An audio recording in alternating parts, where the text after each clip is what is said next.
Olá, você que está ouvindo e vendo esse vídeo nesse momento, eu sou o Luiz e você está no Manual do Machine Learning. Aproveita que já veio aqui e se inscreve no canal se você ainda não for inscrito e ativa o sininho para você receber notificações sempre que eu enviar novos vídeos. Aproveita também e dá uma curtida nesse vídeo para ajudar a fortalecer ainda mais o canal, beleza? Vem cá, me diz uma coisa, você já pensou em fazer mestrado acadêmico em Machine Learning? Melhor, deixa eu reformular a minha pergunta. Você já pensou em fazer um mestrado acadêmico em Machine Learning, mas você tem muitas dúvidas, você não sabe como se preparar devidamente, quais são os passos necessários, do que é preciso, enfim, se for o seu caso, esse vídeo é para você. Continua no vídeo que você vai se dar bem. Antes de mais nada, vamos esclarecer uma coisa. Há dois tipos de mestrado, o mestrado acadêmico e o mestrado profissional. Há uma diferença básica entre ambos. Primeiro, o mestrado acadêmico, ele prepara, a finalidade do mestrado acadêmico é imergir, é iniciar o estudante na carreira da pesquisa acadêmica e da docência, em áreas específicas, na área de interesse dele. E aí, normalmente, ele vai continuar a carreira dele com um doutorado. Então, o mestrado acadêmico vai tentar imergir o aluno numa carreira acadêmica. Já o mestrado profissional é diferente. O mestrado profissional ele tem um foco mais na indústria, mais no mercado. Ele foca em um profissional de alto nível voltado mais para a atuação na indústria, em empresas. Então essa é a diferença básica. Esse vídeo em particular é sobre o primeiro, é sobre mestrado acadêmico, é sobre o conteúdo é para aqueles que desejam entrar numa carreira acadêmica na área de Machine Learning, fazendo pesquisas, publicando artigos e também atuar na docência, ok? Então aqui eu listei algumas dicas, né, de como você poderia se preparar devidamente para participar de uma seleção de mestrado acadêmico. A primeira coisa que você precisa fazer é escolher um tema relevante. Esse tema tem que ser interessante, tem que ser um tema que a literatura tem interesse em explorar. Então você precisa escolher esse tema primeiro. Também tem que ser um tema que seja do seu interesse, né? Você não vai escolher um tema que você não está interessado. Então essa parte normalmente geralmente a gente leva um tempo até, a gente fica um pouco indeciso, né? Há tantos temas para explorar, então assim, normalmente você vai ficar um tempo aí nessa primeira etapa. Até você escolher um tema vai demorar um pouco, mas é importante que você faça isso, isso é necessário. Ok, depois você escolheu o tema, é um tema relevante, é um tema que você está interessado, então você vai fazer uma revisão de literatura, você vai buscar trabalhos que exploraram esse mesmo tema, né, na literatura, e você vai tentar encontrar questões em aberto, problemas que ainda não foram resolvidos dentro dessa temática específica, dessa área de concentração que você escolheu. Uma vez que você tenha feito essa revisão de literatura, tenha encontrado problemas em aberto, né, nas propostas, né, que foram feitas por outros pesquisadores, você vai preparar uma proposta de pesquisa com base em um problema em particular que você encontrou nessa literatura que você revisou. Você vai preparar uma proposta. Como é que nessa proposta você vai ter que, basicamente, você vai ter que destacar, né, como você vai resolver o problema, né, como você pretende resolver o problema que você encontrou. Esse quarto passo aqui, nem todo mundo segue ele, né, mas assim, eu recomendo que você faça, se possível. Depois que você tiver preparado a sua proposta, procure um orientador interessado no seu projeto de pesquisa, veja se os interesses dele se alinham com os seus, porque isso vai facilitar a sua vida. Eu acredito que é melhor que você faça isso do que você preparar o projeto e já submeter para uma seleção e depois você ter uma surpresa desagradável de ver que nenhum orientador se interessou pelo seu problema. Então, procure um orientador antes, vá na universidade, veja quem está estudando esse mesmo tópico que você está estudando, apresente suas ideias para ele e veja se ele está interessado. Se ele não se interessou, procure outro. Então você vai, com certeza, se você pegar um tema relevante, você vai encontrar alguém disposto a lhe orientar. E sim, é necessário ter um orientador durante o seu mestrado. Às vezes também Normalmente quando o orientador não se interessa pelo seu tema, ele sugere alterações, ele vai sugerir um tema para você pesquisar, e aí você vê se você está de acordo ou não, e você segue adiante. A outra etapa é participar da seleção. Cada instituição tem suas regras, né? Então vai ter um edital, você vai ter que ler esse edital, mas normalmente você vai ter, dentre as outras exigências, né? Normalmente você precisa preparar um pré-projeto, uma proposta de pesquisa, porque essa parte, esse é um documento, né? É um documento, e esse documento com essa proposta é bem importante para te avaliar a tua capacidade de conduzir uma pesquisa durante 24 meses, que é o doutorado, que é o mestrado, perdão, ou durante 4 anos, né? Que é o doutorado, o caso do doutorado. Mas aqui a gente está falando de mestrado. Aqui eu vou destacar alguns temas relevantes, sugerir para vocês alguns temas relevantes, mas é claro que aqui não cabe colocar todos os temas, não vai dar para colocar tudo aqui. Eu coloquei apenas os que eu acho que estão mais em evidência atualmente, que você pode explorar, mas você pode buscar outros, né? Então, aqui alguns temas interessantes, por exemplo, você pode tentar atacar algum problema na área de visão computacional, com Deep Learning, que Deep Learning está em bastante evidência nessa área de Machine Learning hoje. O Deep Learning é um Machine Learning com redes neurais, né? É também Machine Learning. Então, sub-áreas que estão, né, temas que estão em bastante relevância atualmente na área de visão computacional, então, classificação de imagens, detecção de objetos, estimação de poses e também segmentação semântica, né? São temas bastante explorados atualmente e também que estão cheios de questões em aberto, precisando ser respondidas. Então, aqui está uma área bem interessante para você explorar. Outra área que está em bastante evidência atualmente, tem sido bastante procurada, é processamento de linguagem natural, principalmente com Deep Learning, né? Então você tem aí classificação de textos, você tem também o Name Entity Recognition, que é o reconhecimento de entidades nomeadas, Language Models, que são os modelos de linguagem, como o BERT, o Elmo, então são tópicos bastante relevantes hoje. Também tem o Text Summarization, sumarização de textos, também é um tema bastante relevante na literatura. Tem muita gente interessada nesse tópico, é um tema, particularmente eu tenho bastante interesse em Text Summarization. Mas você também tem Graph Machine Learning, que é Machine Learning com grafos, né? Então você tem aí grafos com redes neurais, Link Prediction, que são também, também outro tópico bastante relevante na área de Machine Learning com grafos. Nesses 3 últimos anos eu tenho visto muita coisa sair com grafos, então assim, isso é um indicativo de que a comunidade está bem interessada na área de grafos. Também tem o Recommended Systems, também se você estiver interessado em pesquisar alguma coisa na área de sistema de recomendação, é também outro tópico bastante relevante. Tem também a área de otimização para Machine Learning. A otimização é um problema central na área de Machine Learning. Praticamente tudo em Machine Learning gira em torno da otimização, né? Que a otimização é o que vai te ajudar a encontrar modelos, né, que melhor se ajustem aos seus dados. Então, a otimização é um problema central em Machine Learning, muito relevante. Eu acho que eu não preciso nem dizer. Você já estudou minimamente Machine Learning, né? Então, você já deve ter percebido que a otimização é um tema bastante interessante e bastante central na área de Machine Learning. Tem também sistemas de múltiplos classificadores, né? E aí eu destaco esses 3 sub-áreas aqui dentro das áreas da área de sistemas de múltiplos classificadores. Você também pode chamar isso aqui de ensembles, né? Então, você tem aí o que está sendo mais explorado atualmente é a seleção dinâmica de estimadores, né? Lembrando que a Ensemble não está restrito a classificadores, não está restrito à aprendizagem supervisionada. Também tem Ensemble em aprendizagem não supervisionada, né? Aí você pode ter um Ensemble de autoencoders, por exemplo. Enfim, a seleção dinâmica é uma sub-área que está sendo bastante explorada atualmente, a seleção dinâmica de estimadores. Poda também, diversidade, mas principalmente seleção dinâmica, né? Seria um tema, dentre esses 3, o mais interessante para vocês explorarem agora. Data Fusion também, que é fusão de dados, você pegar dados de diferentes fontes e fazer a fusão desses dados para melhorar a a capacidade de predição de um modelo, por exemplo.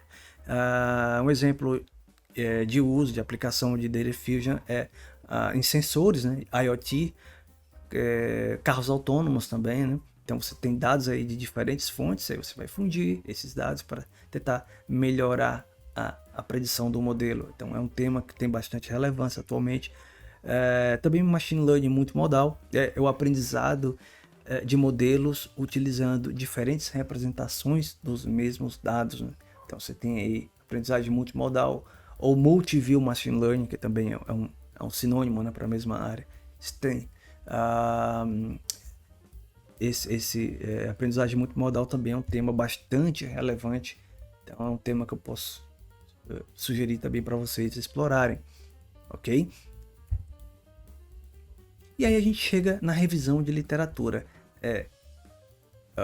Você já sabe qual é o tema que você quer explorar, e aí você chega na parte em que você vai buscar artigos que exploraram esse tema que você está interessado, né?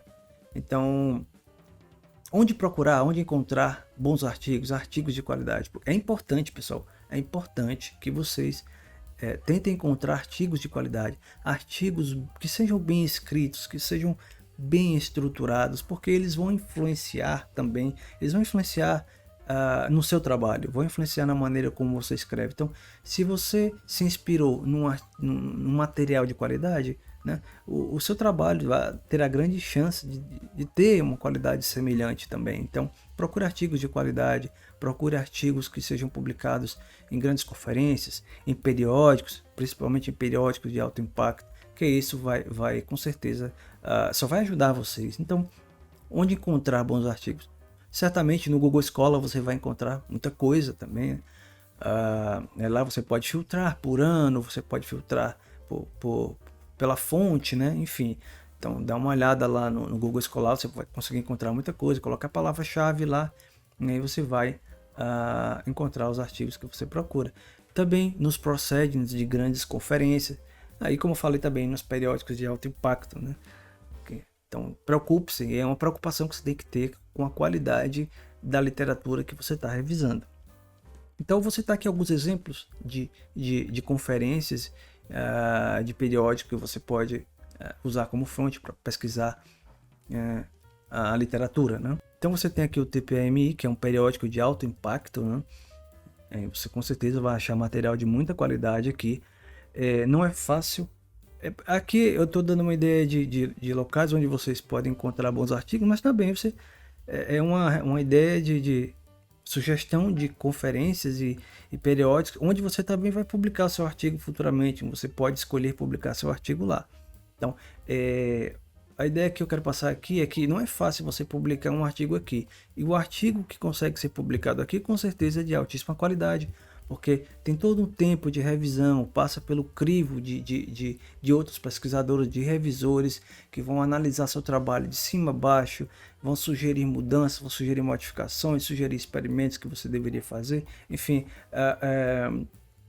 com certeza o resultado final é interessante. Você vai... É um processo, né, de várias etapas, né? Não é você mandar o artigo e ele já se aceita, né? Então normalmente demora, eles vão ficar analisando, às vezes demora 4 meses, 5 meses. Ocorre às vezes de você publicar um artigo aqui num periódico desse e demorar 1 ano para ser aceito, porque é um processo, né, de melhora, vai sempre, seu trabalho vai melhorando gradativamente. Então, no final, você vai ter um trabalho de alta qualidade. Então, tente procurar artigos no periódico como esse aqui, que você vai encontrar bons artigos para você usar como referência para o seu trabalho. Também os artigos de conferência. Eu citei aqui algumas conferências top internacionais na área de Machine Learning. Também a mais famosa delas atualmente é a NeurIPS. Ela ocorre anualmente, né? Então, normalmente só os artigos mais top são publicados aqui são aceitos para apresentação aqui nessa conferência. Então, aqui você tem uma garantia de que você vai achar artigos de qualidade aqui também. O IJCNN também é outra conferência top. O ICANN também é outra conferência top. São conferências anuais.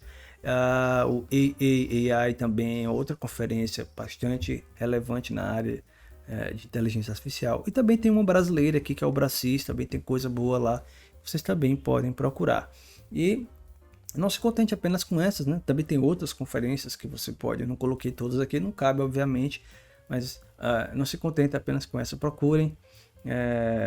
Na Elsevier tem várias revistas científicas com material de bastante qualidade também, que vocês podem usar para puxar os artigos, né? Vocês vão usar para fazer a revisão de literatura. Ok, mas assim,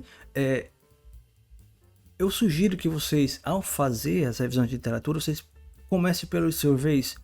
Primeiro, digamos que você se interessou por, sei lá, segmentação semântica. Então, você vai lá, né? A minha sugestão é que você lá procure um survey sobre segmentação semântica. O que é um survey? Um survey é um artigo onde o autor faz uma revisão sistemática da literatura sobre um determinado tema de interesse, e aí ele vai ali elencar, né, vai destacar o que há de mais moderno, o que há de mais recente em estudos naquela área, quais são os principais desafios atualmente naquela área, enfim.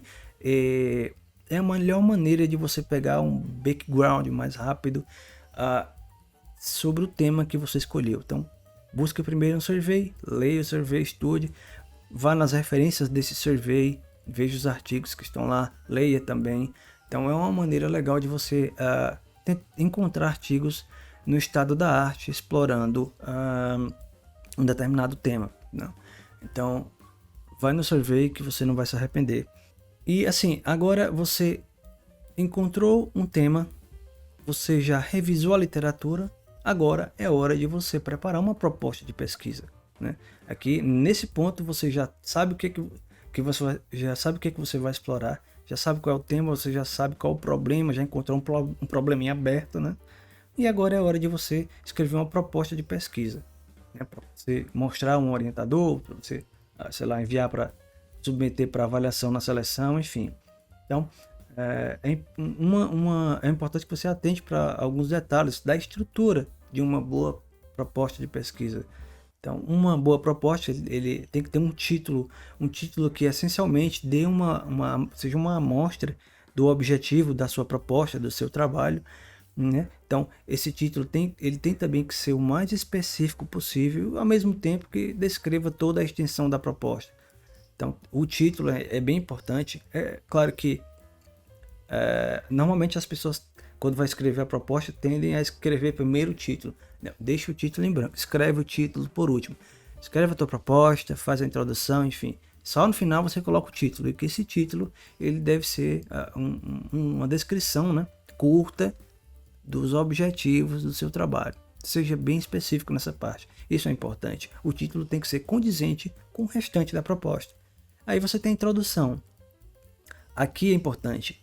A introdução é uma parte super importante, porque se na introdução você não conseguir cativar o leitor, ou cativar o avaliador, ou cativar o revisor, ele não vai ler o resto do paper ou da proposta, né? Então é super importante que na introdução você já agarre o cara, né? É importante que você já encante o leitor já na introdução. Então aqui você vai basicamente dizer o que é a proposta, por que o leitor deve se importar com ela. Ou, enfim, motive o leitor a continuar lendo. Né? Você vai ter que motivar bem o seu trabalho, justificá-lo. Né? Então, quais são as perguntas de pesquisa que você pretende responder com o seu trabalho? Né? Então, assim, são coisas que você deve incluir já na introdução. E aí, mais para perto do fim da introdução, você fala brevemente sobre a sua proposta e qual é o objetivo principal dela. Falar brevemente, né? Não é você escrever um monte de coisa sobre a sua proposta na introdução. Não, isso fica para a parte de metodologia, que eu vou falar mais na frente. Então, na introdução, você tem que ser mais ou menos curto, né? Mais ou menos curto e preciso. Tem que ser cirúrgico já na introdução, que é para ganhar o leitor. Outra parte super importante de uma proposta de pesquisa, não só de uma proposta de pesquisa, mas de um artigo também, são os trabalhos relacionados. Aqui você deve dar ao leitor o background necessário para que ele entenda a sua proposta. Você tem que fornecer exemplos de ideias alternativas ou de conclusões para contrastar com a sua proposta, né? Você vai ter que elencar quais trabalhos abordaram o mesmo problema que você está atacando, quais são as fraquezas dessas propostas, quais foram as lacunas deixadas por eles, né? O que eles deixaram de abordar, né? Então, você tem que fazer uma análise crítica, né, desses trabalhos relacionados, para que fique mais claro, né, para o leitor quais são as vantagens do seu problema, da sua proposta em relação aos concorrentes, né? Então, tudo isso ajuda, né? Essas referências, elas ajudam a dar mais credibilidade ao seu trabalho. Aí na metodologia é onde você vai ter o espaço necessário, o espaço que você precisa para detalhar melhor a sua proposta. Se possível, desenha, faça diagramas, comente cada aspecto importante, os aspectos mais importantes da sua proposta, né? Qual o procedimento, como é que você vai resolver o problema que você está propondo resolver, certo? Aí por último você tem a bibliografia, que é, no caso, a lista de trabalhos que você consultou para escrever a sua proposta, né? Então, uma coisa super importante, pessoal, é que vocês têm que você tem que ficar atento à quantidade de páginas. Normalmente a proposta são 6 páginas, se eu me recordo direito, são 6 páginas, 6 ou 8, entre 6 e 8. Então cuidado para você não fazer acabar não escrevendo demais e ultrapassar a quantidade de páginas. Mas normalmente isso está no edital, né? No edital da seleção está lá dizendo quantas páginas deve ter no máximo a proposta.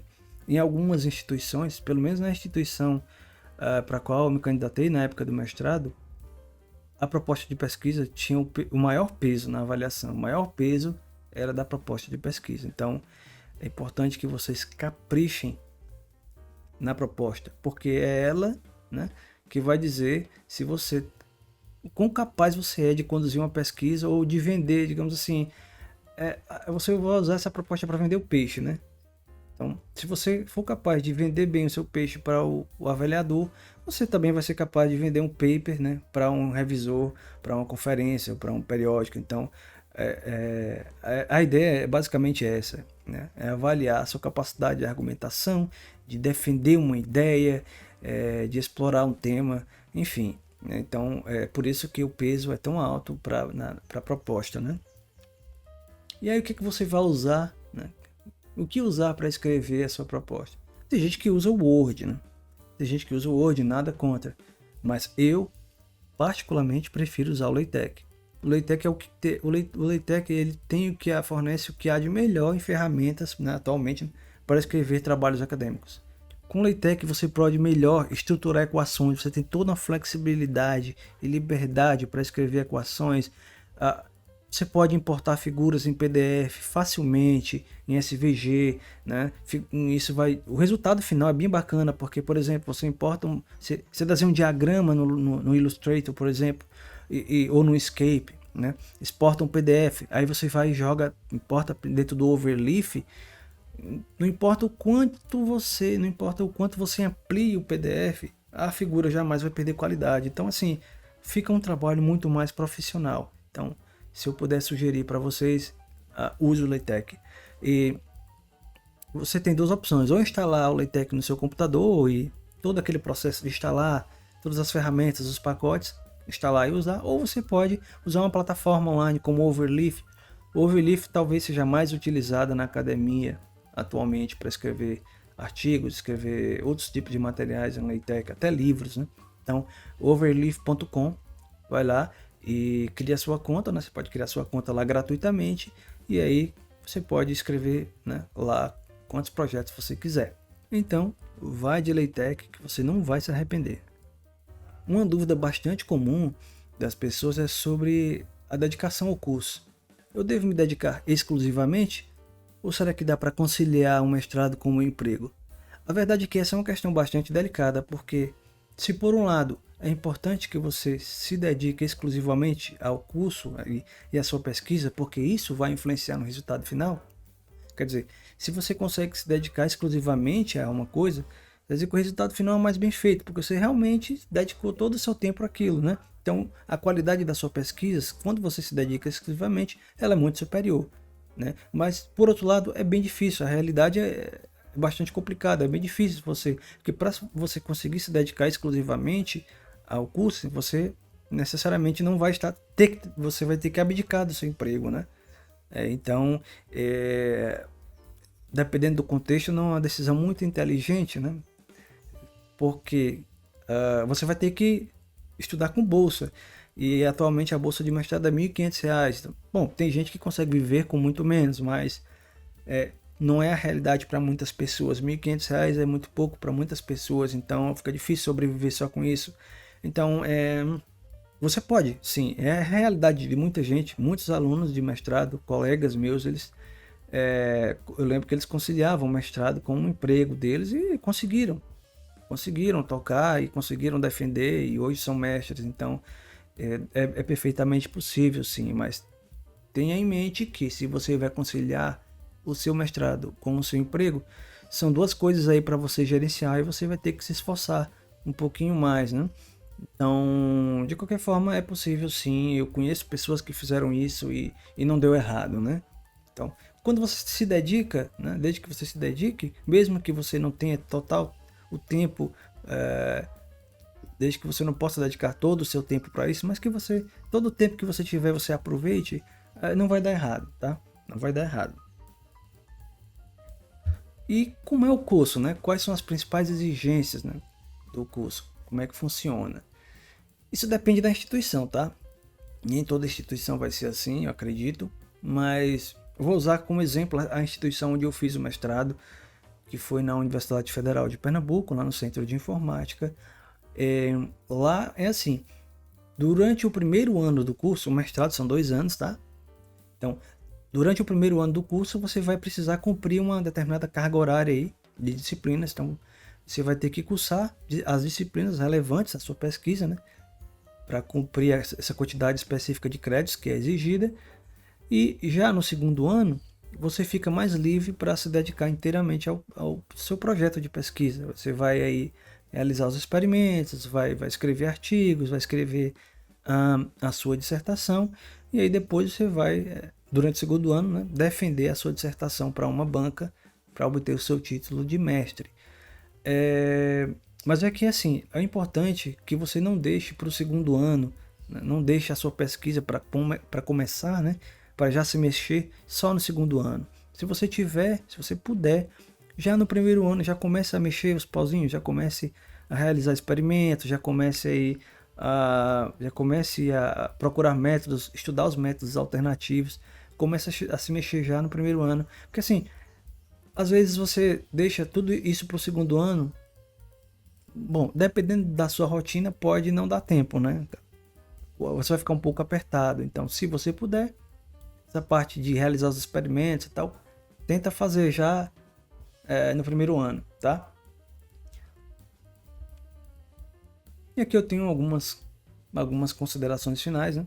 Então, a primeira delas, uma das mais importantes, é que é importante que você aproveite o seu mestrado para publicar. Se você está fazendo um mestrado acadêmico, é porque você tem interesse numa carreira acadêmica. Você vai tentar dar continuidade ao seu trabalho, ao seu estudo com um doutorado. Você tem interesse numa vida acadêmica. E para um acadêmico, publicar é super importante para o currículo dele. Então, aproveite o seu mestrado já para publicar, para fazer publicações, né? Para dar a sua contribuição, começar a dar a sua contribuição para a ciência na área de pesquisa que você está interessado. E muita gente se preocupa sobre o ineditismo na pesquisa, sobre a sua pesquisa de mestrado ser inédita ou não. A gente pensa, rapaz, será que eu tenho que propor algo inédito, algo que ninguém nunca viu? Não se preocupe com isso. Não é esperado, né? E nem é possível em 2 anos apenas, né? Então, que um aluno de mestrado proponha algo revolucionário. Acontece, né? Acontece sim. Acontece de algum aluno de mestrado propor algo inovador, assim, totalmente revolucionário, mas isso não é comum, não é esperado. Então, não se preocupe tanto com isso. Mas o que você precisa se preocupar é que deve haver uma contribuição. Você tem que dar a sua contribuição. Não adianta você pegar um trabalho que alguém já fez e você não contribui com nada, né? Então você tem que dar ali, colocar ali a sua colocar ali os seus 50 centavos ali e dar a sua contribuição. A ciência, na verdade, é feita assim, de pequenas contribuições, né? Alguém propõe um método, e aí vai alguém lá, estuda esse método, encontra uma falha e propõe uma alternativa. Então é esse tipo de coisa que é de interesse da ciência, né? Outra sugestão é a questão do comprometimento, né? Você aprender dá trabalho. O mestrado ele exige bastante da gente, então é importante que você se comprometa, porque isso vai influenciar no seu resultado, né? Você vai passar 2 anos ali estudando uma coisa enfim, vai exigir de você, vai exigir energias de você. No final, a recompensa é boa, né? Mas é importante que você se comprometa, né? Que você se dedique o suficiente, né? Aquela velha história das horas bundas, né? Quanto mais horas bundas você se dedicar, melhores serão os seus resultados. Então, vai com fé e se comprometa, se dedique, que no final tudo dá certo. Ok, pessoal? Então, era isso que eu tinha para falar para vocês hoje. Se eu deixei passar alguma coisa, ou se eu falei alguma coisa errada, por favor, né, deixa aí nos comentários para eu ficar sabendo. Se você tiver mais alguma dúvida, algo que eu deveria ter falado e não falei, tá bem? Deixa aí nos comentários, que eu vou tentar ajudar vocês. Ok, pessoal? Então, um abraço e até o próximo vídeo.